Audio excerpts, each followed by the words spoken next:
কথায় আছে ঈদের আমেজ নাকি 7 দিন থাকে, তাই ঈদের একদিন আর 2 দিন সেমাই খেলে কি হয়। তাই আমি আবারও রান্না করে ফেললাম সেমাই এবং শাহী টুকরা, সাথে ছিল আরো মজার মজার খাবার। আসসালামু আলাইকুম এভরিওয়ান, সবাই কেমন আছেন? আশা করি আপনাদের সবার ঈদ ভালো কেটেছে। তো ঈদের দিন আমি মাত্র একটা সেমাই রান্না করেছিলাম, সাথে অবশ্য আরো ডেজার্ট ছিল, তো সময়ের অভাবে করতে পারিনি।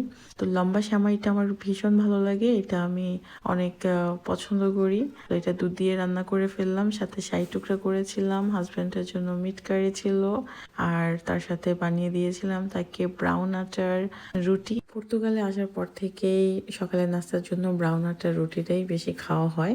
এটা কিন্তু অনেক হেলদিও। আর এই ব্রাউন আটার রুটির সাথে আমার অনেক স্মৃতি জড়িয়ে আছে। ছোটবেলায় খালামণিদের বাসায় গিয়ে এই ব্রাউন আটার রুটি খেতাম অনেক মজা করে।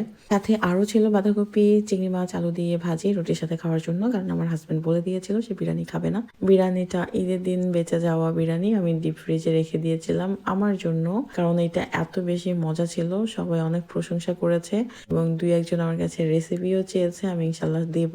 এই টুকরাটা পরবর্তীতে ফ্রিজে রেখে খেতে অনেক ভালো লেগেছে। আজকের মতো এই পর্যন্তই, ভালো থাকুন সবাই, আল্লাহ হাফেজ।